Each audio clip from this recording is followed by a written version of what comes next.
The way that I like to think about this, first of all, I just want to establish we need more people than are currently working on the climate crisis.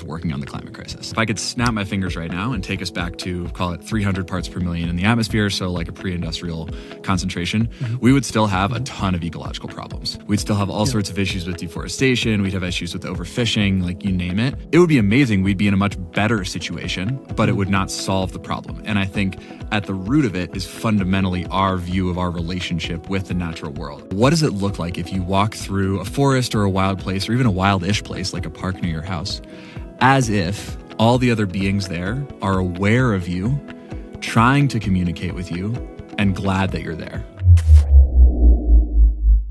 Yo, what's poppin', ReFi fam? John here with yet another episode of ReFi Podcast. Today, I have the great pleasure of sitting down with Dom Francks.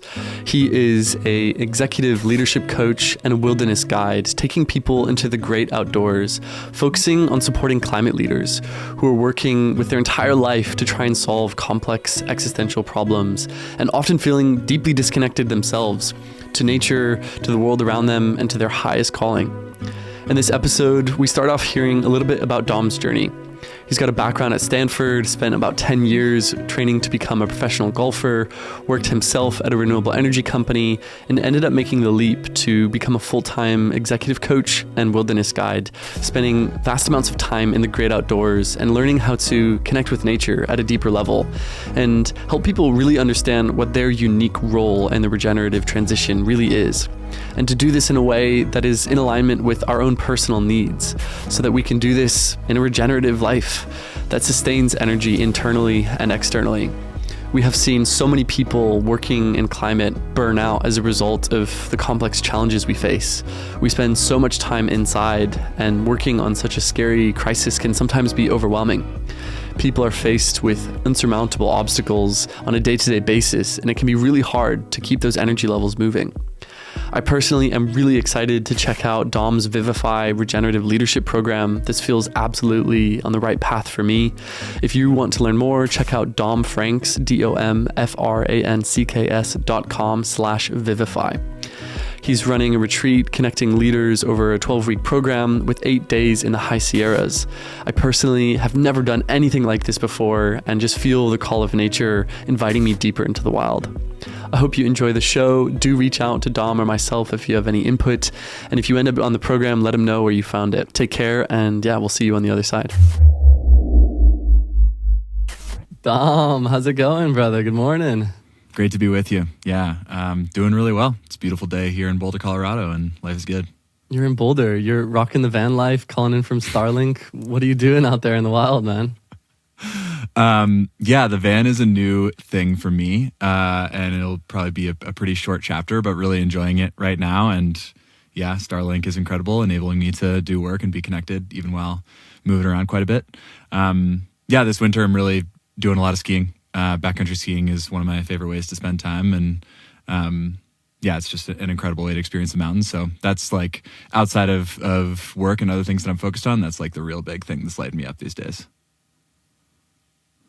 So cool, dude. Well, I feel like this conversation came at absolutely the perfect time. I've been taking a backseat from the front face of the ReFi movement and spending more time in nature myself, digging into different ways of knowing. And yeah, I absolutely loved looking through your work, this idea of a regenerative leadership program, looking at, going into the wilderness for days at a time just sounds like absolutely part of my path. And I'd love to dive deep into this space, man, uncover what you're doing, how you got to this place, what kind of leaders you take on your journey, the transformation you've seen, and really why this is relevant for the people in the ReFi movement. But why don't you kick us off with a little bit about you? Who are you and what are you doing in this crazy world that we live in? Yeah, thanks, John. Yeah, so I right now am full-time working as a wilderness guide and a leadership coach. So that's my work in the world. But to get to this point, I've sort of had parallel careers working in both climate tech and wilderness guiding and leadership coaching. And parts of that have involved various aspects of things that could be called regenerative finance. I don't think I've ever worked specifically on a like Web3 focus project, but definitely have been in that space quite a bit. Did the Kernel Fellowship through Gitcoin, or I don't think they're through Gitcoin anymore, but the Kernel Fellowship a while ago. And I think to give you the Sparks notes of my story, I grew up in Washington State, where I had the opportunity to spend a lot of time outside as a kid. I feel very grateful for that because I feel like it wired like a safety and a connection with the natural world into me. I then went to Stanford where I played on the golf team there. I was on, which is very off-brand for the work that I do now. Good bit of golf. Man, that's awesome. Which was beautiful. I mean, I essentially spent like a decade trying to become a professional golfer. For most of that, there was like a very legitimate chance that would be my path. No way. And I think, looking back at that time, I'm really grateful because I learned a ton about what it takes to become really world-class at something and to really pursue excellence, and got to, really sharpen myself in some pretty intense competition. So I look back at that time really fondly and also very clear that like I'm not supposed to be a professional golfer in this lifetime. So after school, and I can get more into this story, but I've always known that I wanted to work on something related to, now I would call it healing our relationship to the natural world. Then I would have said more like working on the climate crisis. And I can get into the distinction between those things that I see. Nice. But I was coming out of Stanford with an engineering degree, obviously went to work as a software engineer at a solar company. But after about a year and a half of doing that, I just felt like I was really having trouble getting myself convinced by the sit behind a screen the rest of my life plan. And I also sort of felt like, and I can get more into the nuance. I think my view has shifted on that, but a lot of it was also like, I felt like I was like an 80th percentile software engineer. Like I was good at my job, but I wasn't motivated to be excellent at it. I wasn't motivated to be like world-class at it. And so I launched into the unknown, ended up taking a wilderness course on the glaciers of the North Cascades with NOLS, which is the National Outdoor Leadership School, biggest, longest running wilderness organization in the US, fell totally in love with wilderness education, and then commenced a period of 5 or 6 years where I was sort of going back and forth really between working in climate-focused tech companies as a chief of staff and as a head of product and still navigating in that world. And then sort of also continuing to guide in the wilderness in Patagonia and Alaska and really throughout the US with a number of different organizations. And the work I'm doing right now is really a bridge between those two worlds. So creating wilderness-focused programs for folks who come from the climate tech, the ReFi world, among others. Dude, super interesting journey. I love the fact that you were on your path to become a professional golfer. Also that you were at Stanford. I feel like there's such a, cliche about great people coming from Ivy League schools, but like so many awesome folks I've met have come through that university, and it really does seem to, cultivate amazing human beings. So fascinating to hear that path, and can very much relate to the, I'm kind of good at this thing, but do I really want to spend my entire life behind a screen refining this craft? Like, ow, my back hurts and my eyes are losing sight, and like I'm in a cube all day long. So kudos to you, man, for making that brave leap. I think a lot of people get stuck in the trenches of earning income and kind of following the next steps. And I feel as though going, sometimes adjacent and sideways and, taking risks into the unknown is really what is being asked of a lot of us. And I love that idea of kind of discerning the difference between working in climate and healing our relationship to nature. And I wondered if maybe we could go down that path a little bit for you to understand when you first had this realization of the difference between the two and why it matters, and kind of how that relates to the big picture of what you're working towards. Yeah, so the way that I like to think about this, first of all, I just want to establish like we need more people than are currently working on the climate crisis working on the climate crisis. This is not to say like any of that is not needed. But I view it as like concentric circles. So we've got like the climate crisis is within our broader relationship to the natural world. And like the thought experiment that I think is illustrative of this is like if I could snap my fingers right now and take us back to, call it 300 parts per million in the atmosphere, so like a pre-industrial concentration, we would still have a ton of ecological problems. We'd still have all sorts of issues with deforestation. We'd have issues with overfishing, like you name it. It would be amazing. We'd be in a much better situation, but it would not solve the problem. And I think at the root of it is fundamentally our view of our relationship with the natural world, our view of ourselves as animals and as part of the tapestry of life. And it's been very interesting to see. So there's two lenses on this. There's like the lens that I'm seeing a lot, at places like Climate Week and other conversations where there is a much larger focus on biodiversity and protecting nature outside of just the carbon benefit. So I think we're moving away from, I think what like Charles Eisenstein was calling carbon reductionism, which is amazing. We need more people doing that work. And then I also see really a chorus of voices from people who have looked really clearly at the like physical, practical situation we're in that are calling for a change in worldview as absolutely foundational. So some people, Christiana Figueres, who was the chair of COP15, I believe is the number of the COP, but the one in Paris that passed the big agreement. She has been speaking about the need for spiritual infrastructure to guide our action on climate. And then Nate Hagans, who runs a podcast called The Great Simplification. He's like a deep economist and ecologist who explores the intersection of energy, the economy, and ecology. He also is saying like foundationally we need to change the way that we view ourselves in relationship to the natural world, or else we're never going to deeply solve. Yeah, totally, man. I think I love the way you mapped out those concentric circles and kind of did a little thought experiment to rewind us, because it's not something that I often do, to imagine like, hey, actually our broken relationship with nature has existed for quite a long time. And it really reminds me of, I guess the conquest, quote in quotes, of the New World, where people from Europe brought, radically different ideologies and cultures into a very ecologically rich environment and pretty systematically eradicated the ways of knowing and the ways of relating to nature that are actually sustainable. And I was really moved to hear in reading Robin Wall Kimmerer's book, Braiding Sweetgrass, that in her local indigenous language, they have verbs to describe, being a bay, as if being a bay is a verb. It's an active experience. And it brings aliveness to all of these things that we wouldn't otherwise assume to be alive. And there's something really kind of missing in the English language of even being able to capture and express this value and the aliveness of nature. And so I guess that's part of your work in terms of immersing people in nature, is this is sometimes beyond our current ability to comprehend and express without being fully immersed in it. Is that kind of part of what you found, is that there's a bit of a light bulb moment that happens when you drop people into the full immersion of nature? Or like what's the kind of hypothesis about why this is so important for leaders in the climate movement, so to speak? So I think my answer would be yes and. And I think the word that comes close to encompassing what you're pointing to that we have in the English language is animism. And one of the people that I most respect in this world, Josh Schrei, who runs a podcast called the Emerald Podcasts, talks about how animism is normative consciousness. So like for 99% of human history, 99% of people across the world were animists. So we viewed the world as animate. Yes, the verb of being a bay. There is an experience behind being a rock. There is an experience behind being a tree. The world is ensouled.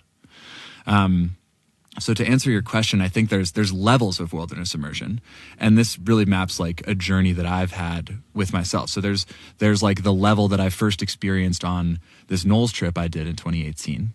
Which was very much built around like leadership skills and technical mountaineering skills and just the experience, like what is it like to be in the mountains for a month straight. And that was profoundly transformative for me.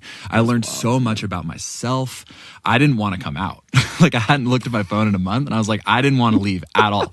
And there was like times when we were like running out of food. It was not a pleasant experience. And yet I felt so alive. And so there's that level which can bring like a lot more clarity in yourself, a sense of personal vitality, a sense of just like the raw aliveness that comes with moving your body through a wild place, which is foundationally what we are as animals. Yeah. And then I would argue there's a deeper layer, which I have explored a lot through my work with the Animas Valley Institute, which is an organization that's been running wilderness-based programs, rites of passage, and the psycho-spiritual relationship to the natural world for 40 years or so. And that is where you start to get into more of the like perceptual and spiritual relationship to the natural world. So a really easy intro into this is the way I phrase this with folks when I'm guiding is like, just act as if. So what does it look like if you walk through a forest or a wild place, or even a wild-ish place like a park near your house, as if all the other beings there are aware of you, trying to communicate with you, and glad that you're there? How does that shift your perception? And my experience has been that, I mean, that's just like an entry point into a very, very deep well of practice, but it's really around like opening our senses to the possibility of an animate world. Like, I believe the world is animate, but I think you can just start by being like, what does it look like if I just put that hat on for a second? What does it look like if I put those goggles on for a second? Fictional lens. What if? Sure. And just see what unfolds from there. There's more I could say, but I'll pause there. Yeah, and I think there are undoubtedly going to be listeners, maybe from a more technical or, empirical background that struggle with the word animism or spirit or soul or spirituality. And I'm curious to, hear your take on people who maybe don't relate to that use of language. Like, how do you describe this phenomena to them and the relevance of this in the broader, regenerative movement? Yeah, I mean, absolutely. And I thank you for that, because my goal here is to use language that like I would have understood and resonated with 5-6 years ago. And so what I would say is like, you can start with like really what's right in front of you, and you don't need to believe in anything that you can't like see and experience. And so that practice that I just offered is like is a way in. Like, there's not really any need to identify any sense of spirit or soul in anything. It's really just like what does the world look like to me if I just open my perceptions to the actual beings and the actual experience that are around me? What does the wind feel like on my skin? What does the ground feel like under my feet? It's more of like a fully inhabiting the body that you are in, and then allowing that to just deepen your experience of being alive. And the like consequences of that are, just a deeper inhabitation of the world, and possibly a sense of being able to pay attention to the miracles that are around us at all times, and get a little bit of separation from the intensity and the pace of the technology-driven, human-centric world that most of us inhabit most of the time.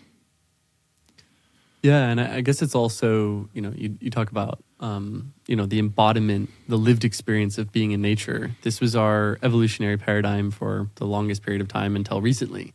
And this, senses wide open, soaking in all of the environment and listening with every part of our being was a fundamental survival mechanism that allowed us to navigate through the wilderness and to gather resources and to take care of our family and to grow into tribes and to, begin to build and settle. And yet, in the process, it seems like something's gone awry. I guess the agricultural age followed by institutional age has kind of limited and depleted our sense of the world around us and our integration and, natural part of it. And I'm curious to just understand like how you would qualify the pain and the consequence of that separation from nature and really the effect of this imbalanced or improper relationship that we have to nature today. Like, how do you see it manifesting and what are its signs? Yeah, so I think many people have been pointing to something. You can call it the mental health crisis. You can call it the meaning crisis. You can call it the inspiration crisis. I've heard many people talking about this, but like overall, I don't think it's controversial to say that despite the fact that many of us live in like the most materially abundant society in history, we are overall not all that happy on par. And I think part of what is embedded in that is, spending our days in a sensory environment that we did not evolve for. So there's a quote from, I'm actually going to talk about E.O. Wilson a lot in this answer. So there's a quote from him that's something like, we have Paleolithic instincts, medieval institutions, and godlike technology. So we're dealing with a mismatch of our biology and the environment that we're living in. And just to back up a second, E.O. Wilson was a really foundational biologist and activist who has done many things. One of them is really pioneered what's called the Half Earth Project, which states that the best thing we can do for biodiversity is essentially get the hell out of 50% of the Earth's land surface. I think right now it's like 20% that is more or less untouched by humans. Even less. I think it's like 13 or something. A podcast I was listening to recently. Yeah, it's not very much. So to follow on the E.O. Wilson track, there's another concept that he coined that I think is really illustrative here. So probably most of the people listening to this podcast know of the word the Anthropocene, which is essentially the geological epoch that we're entering, where humans are the driving force for the climate on the planet. Unscientifically, but like poetically, E.O. Wilson coined this phrase, the Eremocene. And the Eremocene means the age of loneliness. And that talks about an age in which humans, not only through like causing a mass extinction, are becoming lonely species on this planet, like removing ourselves from our relationship with the rest of the phrase I like to use is the tapestry of life on this planet. But also there's a layer of like just our felt experience every day. Like, I look at where you're sitting and where I'm sitting, and I don't see like another living creature around us. Like, yes, there's the natural world that holds us completely outside of like the boxes that we're in. But we, on like a moment to moment basis, are very estranged from feeling a sense of being embedded or being woven into that tapestry of life. And so I think there is a sense, certainly that I actually feel it more when I go into the wilderness and it's gone, of like, I feel this sense of belonging and being held by like other species. But it's difficult to put your finger on while you're in it. And I would argue that that's a big contributing factor to why we have so many mental health issues, meaning issues, and we find ourselves in such challenging times to like organize as humans. Yeah, totally. Fascinating. I think I loved the way you described our institutions as being medieval, but our instincts and our biological mechanisms still, dating from a far prior era. And like our technological evolution has succeeded in such a rapid pace, it's kind of left our, actual body and lived experience behind. And it only seems to be getting worse. It only seems to be accelerating. And so I'm curious, for people who are resonating to this sense of loneliness, the sense of disconnection, a desire to remedy this, but maybe don't know how. Somebody like myself who's never, spent multiple days in nature alone with a backpack, like what's the first step people can make? Do you have any recommendations for kind of just little baby experiences that people can do to move on that path of reconnecting with nature and aligning their relationship to it? Yeah, absolutely. So I'm going to talk here about a modified version of something called the nature pyramid, which I first ran across in Michael Easter's work, The Comfort Crisis, but he got it from upstream of him, which is essentially like, different ways to start small and then connect in larger doses with the natural world from there. So the first thing that I would offer is actually like a foundational tenet of the program I run called VIVIFY, which is just make a small offering to the natural world every day.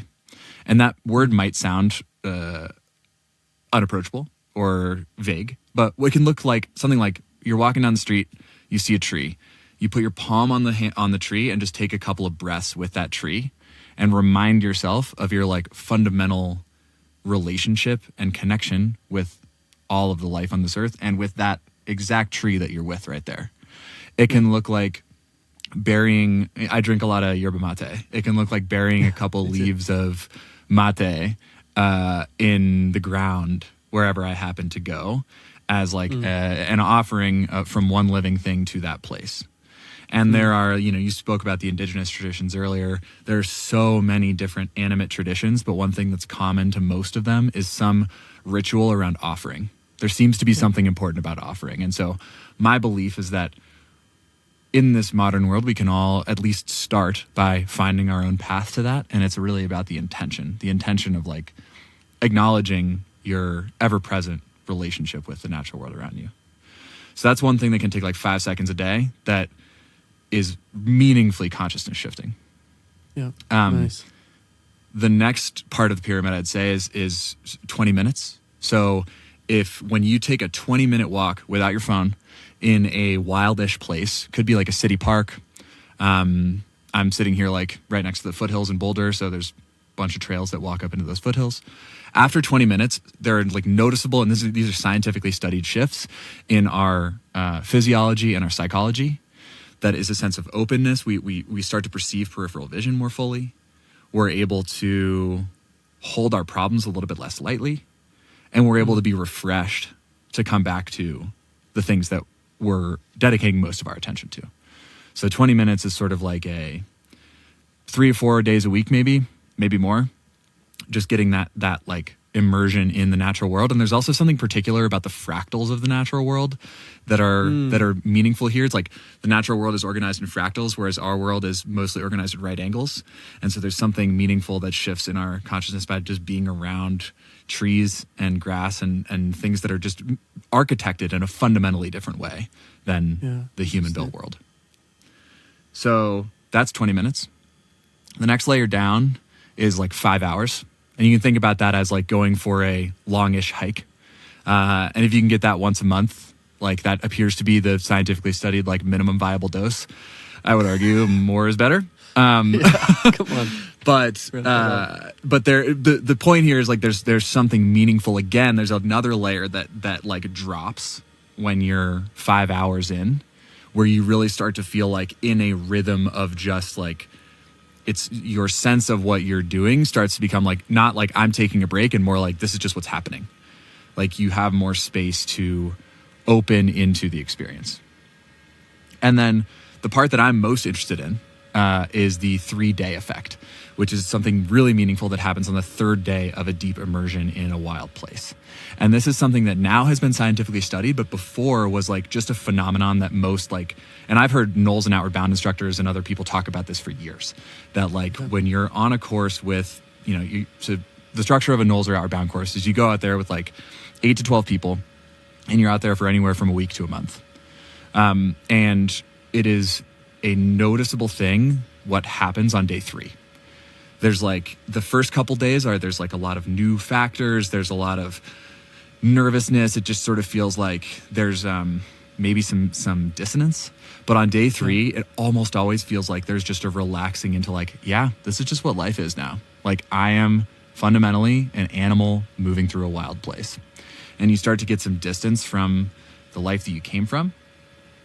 And so the 3-day effect has now been like studied scientifically. Again, they show like really meaningful shifts after day 3. And so that's a hard level of time to get. That takes some commitment because it's more than a long weekend. Yeah. And so part of the reason, within the program that I run, we do a 8-day retreat with a 6-day wilderness trip. And the reason that it's that long is because we want people to be able to marinate in the 3-day effect. Like marinate in that experience where you didn't just start and you're not about to leave. And that time when you're just in it, that's the most transformative time. That's the key. Dude. So cool. That's the nature pyramid, which I found really helpful in understanding why these experiences have been so meaningful for me over my life.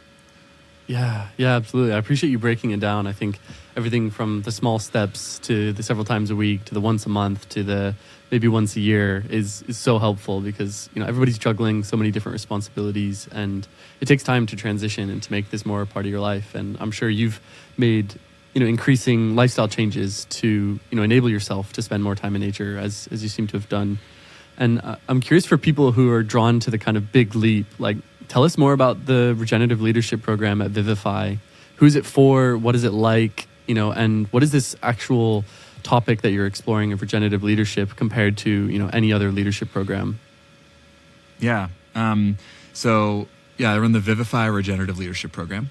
And the reason it's called a regenerative leadership program is because my definition of regenerative leadership is committing both to personal regeneration and collective regeneration. So personal regeneration being like living and leading in a way that replenishes and amplifies our own energy. And then collective regeneration being like fundamentally committing ourselves to the project of regenerating both our planet and our communities and the relationship between those two things. And I believe both from my own experience and seeing the lives of people around me, that when one of those is missing, like the flywheel doesn't spin, and overall we're just experiencing a diminishment of our life. Like if we're so committed to collective regeneration that we're burning ourselves out. I've seen that in a ton of friends who are founders and who have started meaningful projects in the either like ReFi or just generally climate space. Or we can be too committed to personal regeneration and forget what the hell it's for. And I think that is another part of like what distinguishes VIVIFY from maybe other coaching programs is like, to some degree, it doesn't work unless it works. And we want to be able to come into greater vitality and deeper connection with the natural world so that we can offer ourselves more fully in service to our communities and to our world. So that's why it's called regenerative leadership. The program is a 4-month-long wilderness-based coaching program. So it's 4 months of continuous online coaching built around, like I said before, an 8-day trip in the high Sierras.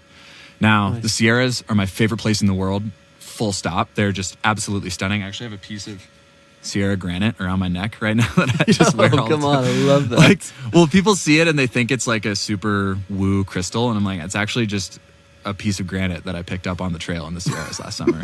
But I feel like it just like, it grounds me in this place that feels so deeply entwined with my spirit.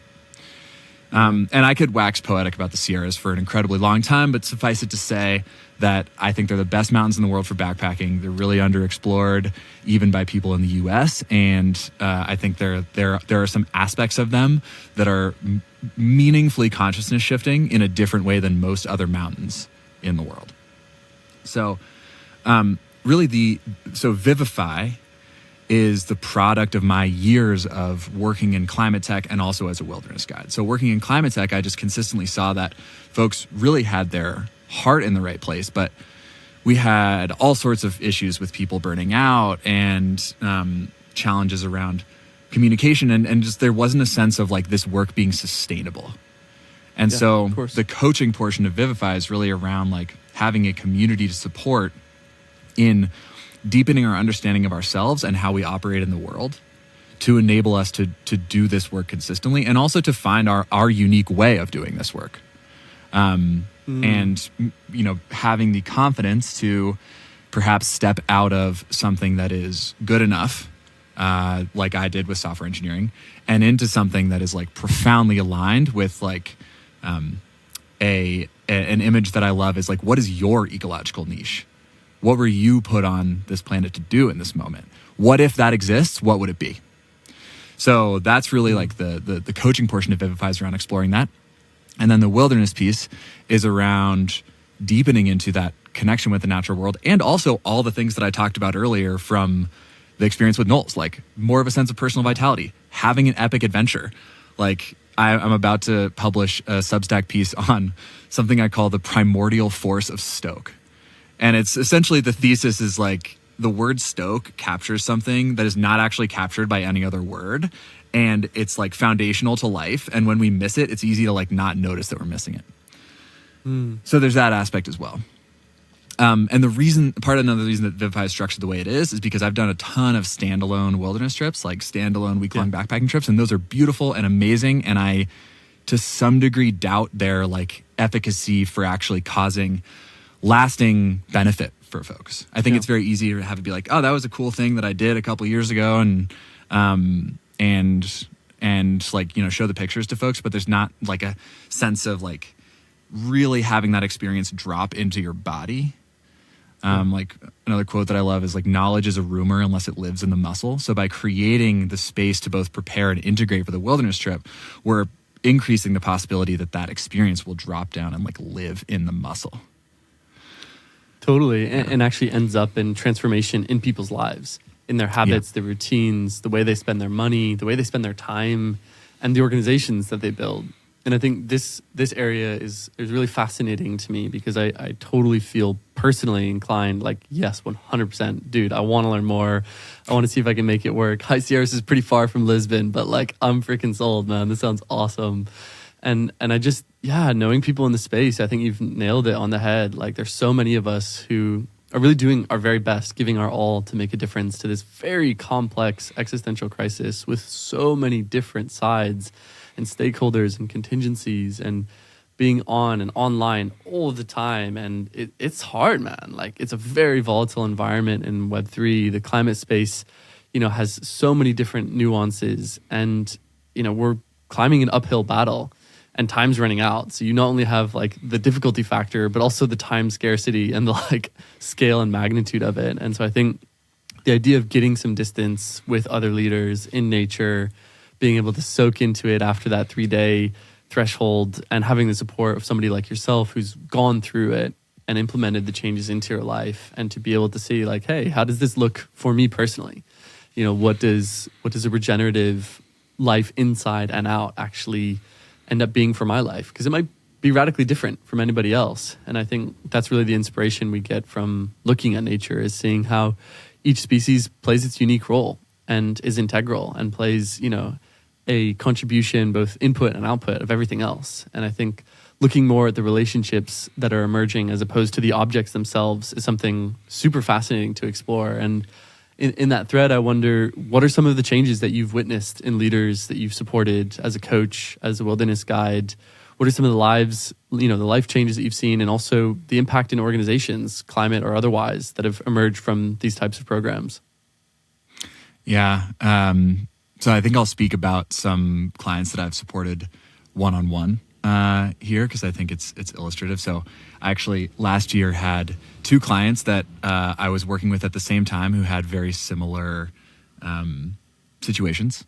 They were both working. They both had like found quite a bit of professional success.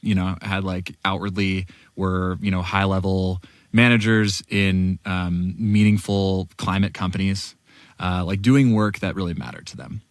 Yeah. And both of them were feeling really burned out, and both of them were considering quitting to go to school to become a therapist. So it was actually this like incredible parallel. This incredible parallel. And so, but what's cool about this is like, they're very different people. So the way that I supported them was very different, but it was around a very similar question. And over the course of 7 or 8 months, as we continued to work together, using a bunch of tools, whether it's like we would do, when possible, in-person sessions in the natural world. So some of the elements that I'll be bringing into VIVIFY. We would also do virtual sessions, and we would use a bunch of tools from like sort of deep imagination visualizations to unlock some of the wisdom that might not be as accessible to our rational brain, to like really getting into something that could probably be best described as parts work of like understanding the different voices inside of ourselves and how they influence our desires and our behaviors.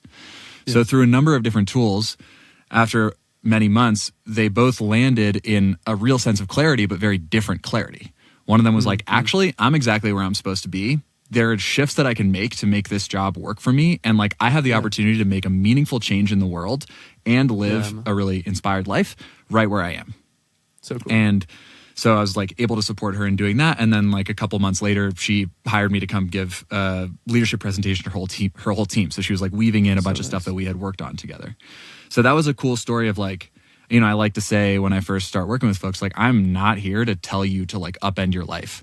There is a unique way that each of us can live, and it's possible that it's just like a shift in perspective to move out of whatever sense of like burnout or dullness or frustration you're in. And I think being in the natural world really helps with that.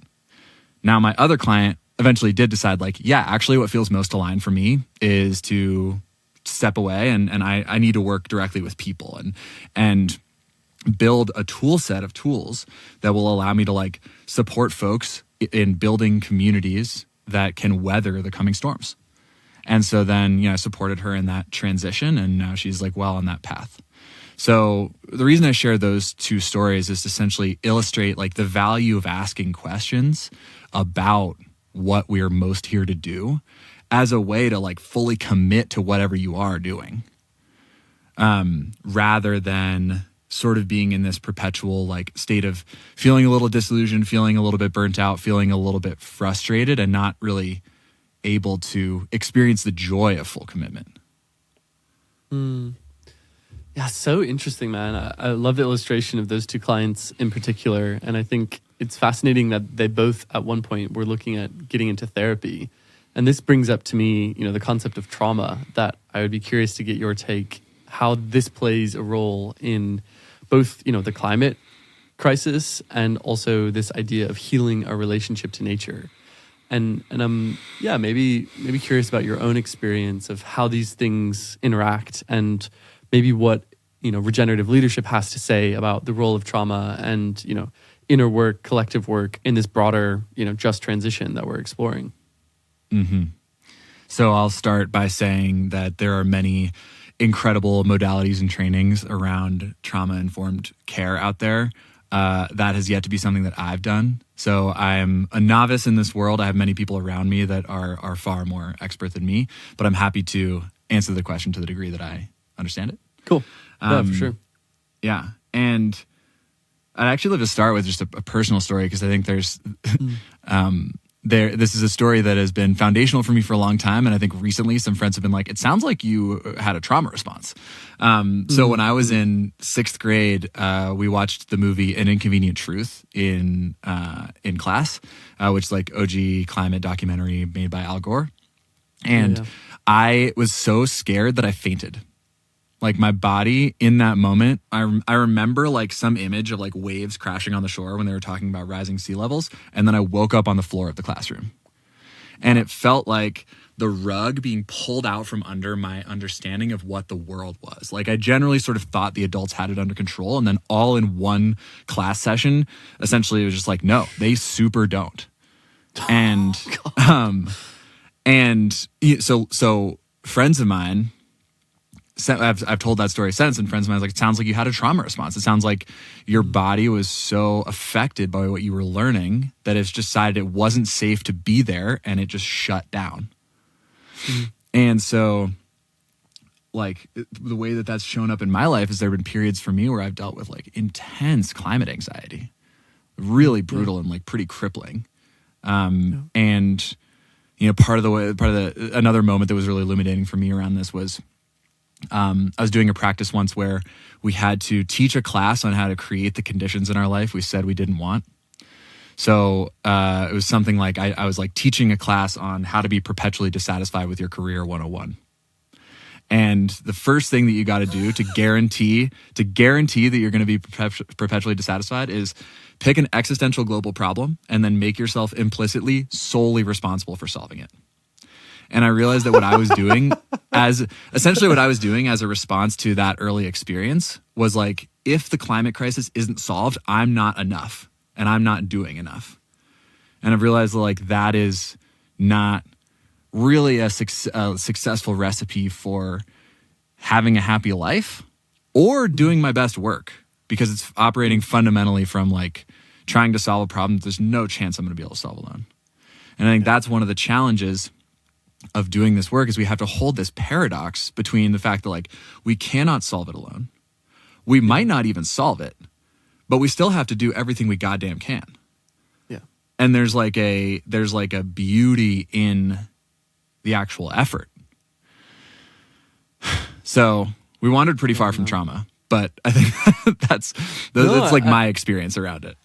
Yeah, no, I think this is an interesting insight, because a lot of the people I've met who've made leaps into climate do so from a pretty deep, either emotional or spiritual place, where something is shifted in them that says, you know what, the world as it is fundamentally not working, and there's a deep sense of knowing in me that not only the world needs to change, but I need to change, and I'm willing to do whatever it takes to make a difference. And I know very well, like I relate so much to what you just shared around like pick big existential problem that no one can solve and then try and solve it, and evaluate your success as a human being and your entire identity on your ability to address this problem. I think it's a very human thing, and these grandiose ambitions also I think sometimes emerge from herited stories about what success looks like and what we need to do to be worthy of love and affirmation and acceptance.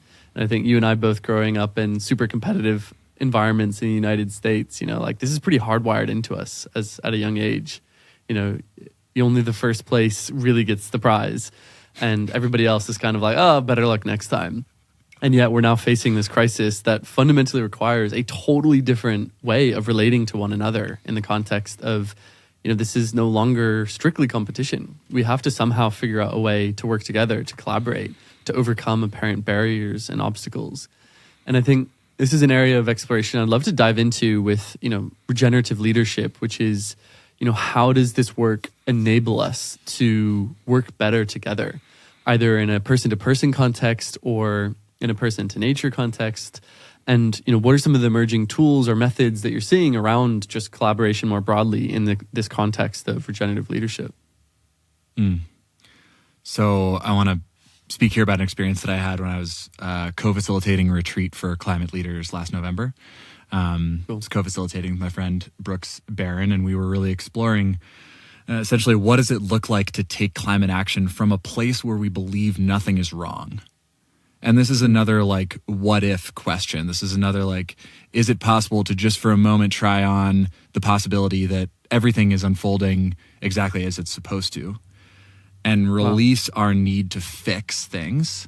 I heard something recently from this guy Soryu Foral, who runs a thing called the Monastic Academy for the Preservation of Life on Earth. So a deeply trained Zen monk who's now doing activism work. It's something like the world is the way that it is because people keep trying to fix it. So essentially trying to try on the hat of what does it look like to take climate action if nothing is wrong. Wow. Super interesting, bro. Where we landed was the power of what Brooke started to call changing your fuel source. And I explored this a little bit more in a piece that I wrote. But essentially, the way that I think about it is we need to feel the pain. We need to be able to look fully at the extinctions and the human suffering. And I think totally. This is part of what folks who've read the Ministry for the Future. This is part of what the first chapter of the Ministry for the Future, which is essentially a cataclysm, does so effectively. It makes us look at the possible pain. We need to be able to do that. We need to ground ourselves in what is in the suffering that's possible. And then I believe that we need to be fueled by a sense of hope. So it's rooted in the pain, but fueled by the hope. And hope here, we can call it something like working in service of a different future outcome without needing to specifically know what that outcome is going to be. So stepping into taking action towards a better world, even in the face of a lot of uncertainty and regardless of what the odds are. And so this is really a sense of a motivation question. And is it more sustainable to work in service of beauty and in service of wholeness and in service of the just foundational, stunning complexity of healthy ecosystems, but also be present to the pain and suffering that's going on and not bypassing that. Yeah. Not shut ourselves off from it. Yeah. Yeah. So it's we need that. There's a way of viewing fear, sadness, anxiety, these feelings as it's like an alarm bell, showing us that we need to pay attention to something. And yet it's rarely the most adaptive state to operate from, to address that problem from. So how can we move towards, a commitment to wholeness and beauty rather than a place of trying to fix? Yeah, I think that's such a powerful reframing and something I've really never heard before. But this idea of what would it look like to work on climate as if nothing were wrong reminds me a little bit of Zach Bush's work and some of the narratives I've heard him describe on various podcasts where he says, what if we really step back and look at humans as a part of nature? And if the Earth really is this incredibly intelligent evolutionary mechanism that has produced life and beauty with such incredible proficiency for billions of years, then what would it feel like to just see this as a natural process of evolution? And maybe this is just the forcing evolutionary function that's bringing us to realize our role as a keystone species, as stewards of life and cultivators of beauty through life. And I think that shift really brings a very different, lived experience and also neurochemistry of participating in this movement. Because I think the digital age and the bombardment of information, and most of it being doom information, really is filling our entire body with stress chemicals, cortisol and adrenaline. And it's activating this fight or flight response, which, as you described, when we're experiencing the terrifying statistics of climate change is really important because it motivates us to move, to run, to change, and to do something different in the world. But then once we arrive, we need to figure out how to settle our nervous systems, to connect deeply with each other and with nature, and to build systems and a life that actually is safe and leaves that neurochemistry behind. And I'm curious to get your take on that transition of, people experiencing this wake up moment of like, oh dang, climate is a thing and I'm dedicating my life to it, to I need to rest and really reconnect with nature, to, okay, I'm going to rebuild this for the long term to come. Do you see any like key ingredients to that longer term building process besides the peak experience in nature? Like, what are really the key elements to unlock long-term regenerative livelihood and leadership? Is there anything that you have to share in that domain? Because I feel like that's a really key piece of the puzzle that we haven't really seen yet. Yeah, another one of my favorite quotes is, the times are urgent, we need to slow down. It was by Okomolafe. And I think that paradox is a really hard one to hold, because there is urgency. And I think it's important for us to at least have like the felt sense of being able to slow down. So I think in answer to your question, actually, I want to go back and just say something so that I'm fully understood, which is like that question of what does it look like for us to investigate the climate crisis from a sense of like nothing might be wrong. I don't want to ignore at all the actual suffering that is happening on the ground for both people and the more than human world right now that I am very insulated from.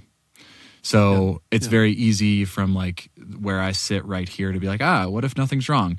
I think it's a valuable question. And I think it also needs to be tempered with like the weight of understanding the actual consequences that are happening, which are generally not felt by the species and people that cause them.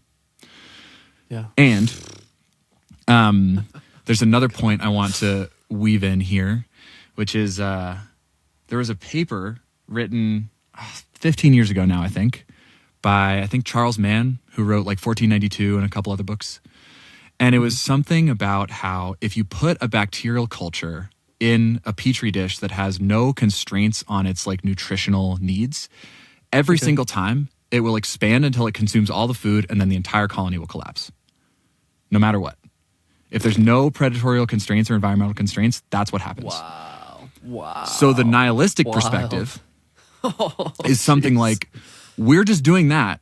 We're just more complex bacteria. But the tragedy is that we can watch ourselves do it and imagine that we could do something different. So I don't think that's true. I think we can do something different. Yeah. And again, this is a very interesting, like, what if? What if we, as humans, in order to, it sort of helps to explain why this is such an uphill battle. It's like we're the portion of humanity that is bought in and is trying to take action to shift this like behemoth superorganism that's on this like incredibly inertia-filled track towards some form of cataclysm. We're fighting so much, and part of it is like the fundamental thermodynamics of how life tends to operate. Like we unlocked all of this energy in fossil fuels. Like I started to understand what was happening in the climate crisis much more clearly when I realized that fossil fuels are incredible. They like are absolutely miraculous for what they can do for us. And so it's understandable that it's actually really hard to stop using them. Yeah. So that was a bit of a diversion. I think to answer your actual question, actually, I'll see if you want to respond to anything there. I will still answer the question that you asked. No, I love it. Keep rolling, bro. Great diversions. Just like a wilderness excursion, man. I would expect nothing less. Perfect. So to your question around like, what are the other ingredients besides deep immersion in the natural world in order to move into a place of, these weren't your words, but some, I would say more of a sense of connection to personal regeneration in service of deeper work in the world. I think the three pillars that I use for VIVIFY are pretty illustrative here, which are rapturous presence, integrated wildness, and courageous agency. So rapturous presence to me, like this can sound very simple and cliche, but I think it's actually still continually overlooked, which is that like the sum of our lives is the sum of what we pay attention to. Like if we want to show up fully in our relationships, if we want to do our deepest creative work in the world, or if we want to be fully immersed in the natural world, we need to be able to fundamentally like offer our attention to the thing that we are intending to offer our attention to. And we live in a world in which there are so many things that are trying to take us away from that. So like there are a couple of commitments and practices that we use within VIVIFY in order to explore this. But things like meditation, things like developing a healthier relationship and an intentional relationship with our screens, both small and large. And being able to like, we talk about the times are urgent, we need to slow down. It's like, well, can we expand our experience of every moment so that our felt experience is slower, even though we're still moving through the world at a faster pace? Like there's a thought experiment I've done during meditation sometimes is like, how long would my life feel if I actually paid attention to every breath? A lot longer than it does now. And so there's like the subjective experience of time, I think, is an interesting thing you could play with as well during presence. And actually, this is another amazing reason to go into deep immersion in the natural world, is you get this crazy sense of time dilation. Like your days just become longer and time slows down when, if you can not be wearing a watch, not look at your phone, you don't have a sense of what time it is. You're just moving through a natural environment or just sitting and being in a natural environment. Like part of what we do on VIVIFY is everyone does a 24-hour solo. So 24 hours where it's just you, not moving. You have a journal, but no book, and you're just experiencing and doing doing proactive like ceremonies and practices to connect more fully to the natural world. That's a bit of a segue into the integrated wildness piece, which we've already talked about a little bit, but essentially not saying like, okay, I'm going to, work during the week and then I'm going to go off on a big hike on the weekend. And like, that's when I'm connected to the natural world. But instead remembering that we are the term I love to use is hopelessly and joyfully embedded in nature. We are always within an ecology, even if we don't feel like it. And how can we bring our attention to that through practices like making the offerings, doing those 20-minute walks, so that we to the degree that we can never lose that sense of being embedded in an ecology.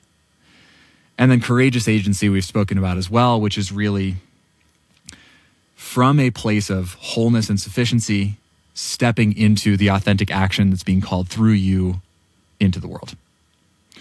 So I think those are some things that, when woven together, along with a slew of other practices, can ground us a little bit in a sense of having the tools to be able to move at a more sustainable pace while doing deeply meaningful work in the world. Totally, man. Yeah, I love that. I think those three pillars are super interesting investigations, and I'm sure they work really well in a kind of systematic way to move people on this transition. I also feel as though the kind of eco-village movement really does play a key part in this, because so much of the ills of our society is just that the structures of our day-to-day life in our current, city, town, or often village are just fundamentally extractive and destructive for nature. We're often living in buildings made with chemicals that are literally poisoning us, with heating and cooling systems that are heavily energy intensive and vastly inefficient, and, regulating our temperatures to a very, very narrow bandwidth. And, we're consuming food that's just horrible for us, very, very low in actual macronutrient load. And I think it'd be really interesting to see, groups of people who are committed to doing this work beginning to gather and actually build, little social experiments together. Obviously, we have the traditional Dream Factory here in Portugal, but I think it would be, I don't know if there's anything in the US where you're seeing regenerative leaders gathering in person to actually build, societal experiments that more deeply integrate nature into the day-to-day life. Is there anything that comes to mind in your field? Maybe, just broader in the Americas. I think, these types of experiments are super valuable. I think we need more of them. What I'll say is that I have many friends that I deeply respect that are actively working on this, that are actively working on trying to create healthy, thriving community. There is not a place that I can say that I could recommend that I've spent time where I think they're really weaving it all together super well. But there are a lot of projects out there. I think we have this opportunity because of situations like the one that I'm in right now, where I'm in a van with Starlink, and that's how I'm connected to you having this conversation right now, where we can both be deeply embedded in our local context in an eco-village type organization, but then also be still connected to and doing meaningful work in the broader world. And so I'm really curious to see how those projects and things will unfold in the coming years, especially as I think we're going to have to start to think more about our local watersheds and climate constraints when we think about how we're going to live. I would not build an intentional community anywhere near Phoenix. And so I think there's a lot of beautiful work being done. It's not something that I feel super tapped into right now. But I think worth noting that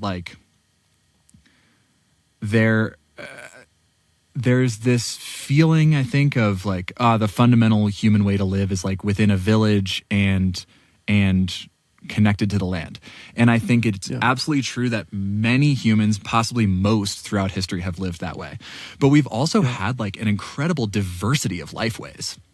We have nomads, we've had hermits, we've had the book, the Dawn of, I think it's called The Dawn of Everything, does a great job of exploring this.